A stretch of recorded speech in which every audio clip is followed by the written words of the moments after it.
Pada kesempatan kali ini kita akan menceritakan tentang polisi lalu lintas yang mulutnya menjadi miring karena memarahi kiai. Namun sebelumnya saya menyarankan untuk menuliskan salawat di kolom komentar agar kelak salawat ini bisa menjadi saksi dan amal jariah bagi kalian untuk mendapat syafaat di akhirat. Di kota kecil Sukamakmur, semua orang tahu satu nama, Pak Roni, polisi lalu lintas yang galaknya bukan main. Anaknya sendiri kalau telat pulang sekolah, takut bukan karena nilai jelek, tapi karena harus lewat depan pos jaga ayahnya. Setiap pagi, Pak Roni berdiri gagah di perempatan Jalan Kenanga. Dengan peluit yang selalu siap ditiup dan mata elang yang tak pernah lengah, ia mengatur lalu lintas dengan semangat. Dan suara setengah membentak. Hei, itu motor kenapa naik trotoar? Mau jadi peserta olimpiade apa? Mas, jalan ini satu arah, bukan taman safari. Warga resah, sopir ojek online grogi, ibu-ibu takut turun ke pasar. Tapi Pak Roni merasa bangga. Disiplin harus ditegakkan, katanya sambil menyedot kopi. Namun, sesuatu yang aneh akan segera terjadi. Hari itu, langit mendung dan lalu lintas padat. Seorang nenek dengan motor tua melaju perlahan tanpa lampu sein. Pak Roni langsung meniup peluit sekeras-kerasnya. Dengan langkah cepat, ia menghampiri si nenek. Nek, itu lampu seinnya kemana? Mau ngerobek kertas kehidupan, apa? Nenek itu hanya tersenyum sabar dan menjelaskan bahwa lampu motornya rusak. Tapi Pak Roni tetap mengomel.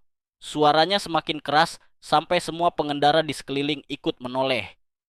Tiba-tiba, dari bawah pohon beringin di pojokan, muncul seorang kakek berjubah putih membawa tongkat kayu. Pak polisi, katanya pelan, hati-hati dengan amarah. Kadang kata-kata bisa kembali sebagai karma. Pak Roni melirik dengan sinis. Tapi saat ia hendak membalas, pipinya kedutan. Mulutnya terasa tertarik ke kanan. Ia menyentuhnya dan terkejut. Mulutnya miring. Sejak kejadian itu, hidup Pak Roni berubah. Setiap kali ia marah, kata-katanya terdengar cadel sebelah, seperti orang abis cabut gigi dan ditinggal mantan. Mat, jalan ini tuh satu arah. Anak-anak yang lewat malah ketawa. Pedagang asongan bilang, Pak, ngomongnya kayak peluit bocor, hehe. Bahkan, wajahnya jadi stiker WhatsApp dengan tulisan, jangan ngomel terus, nanti miring kayak Pak Polisi. Malu? Pasti. Tapi Pak Roni tetap belum percaya ini karena kutukan. Ia kira hanya salah urat atau efek kopi basi. Ia pergi ke dokter. Tapi dokter cuma bilang, nggak ada kelainan medis. Mungkin beban pikiran, beban pikiran, apa iya karena sering marah-marah? Setelah berminggu-minggu jadi bahan olok-olokan, Pak Roni mulai mengingat kata-kata kakek jubah putih di perempatan.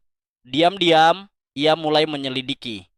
Ia bertanya ke pedagang kaki lima, ke satpam minimarket, bahkan ke tukang tambal ban. Ada lihat kakek tua pakai putih dan tongkat kayu nggak? Akhirnya, seorang penjual gorengan bilang, kakek itu sering muncul kalau ada yang ngomel nggak pakai hati. Tapi cuman muncul sekali-sekali. Katanya dia semacam penjaga keseimbangan emosi gitu, Pak. Pak Roni pun menunggu di bawah pohon beringin. Malam datang, hujan gerimis, angin dingin. Dan akhirnya kakek itu muncul. Sudah cukup marah-marahnya Pak Polisi. Dengan mulut miring, Pak Roni menjawab, Sudah, kek. Hampir putus asa, ha. Kakek itu mengangguk. Kalau begitu ubahlah caramu bicara. Kalau keras, buatlah karena sayang. Kalau marah, marahlah dengan empati. Sejak hari itu, Pak Roni mulai berubah. Ia tetap tegas, tapi nada bicaranya lebih lembut. Ia membantu menyeberangkan anak sekolah. Ia menegur pengendara dengan senyum dan candaan ringan. Anehnya, semakin sering ia bicara dengan sabar, mulutnya perlahan kembali normal, tak miring lagi. Bahkan warga mulai menyapa. Pagi, Pak Roni senyum. Anak-anak tak lagi takut, malah minta salaman. Grup WhatsApp warga pun bikin stiker baru. Senyummu lurus, hatimu mulus.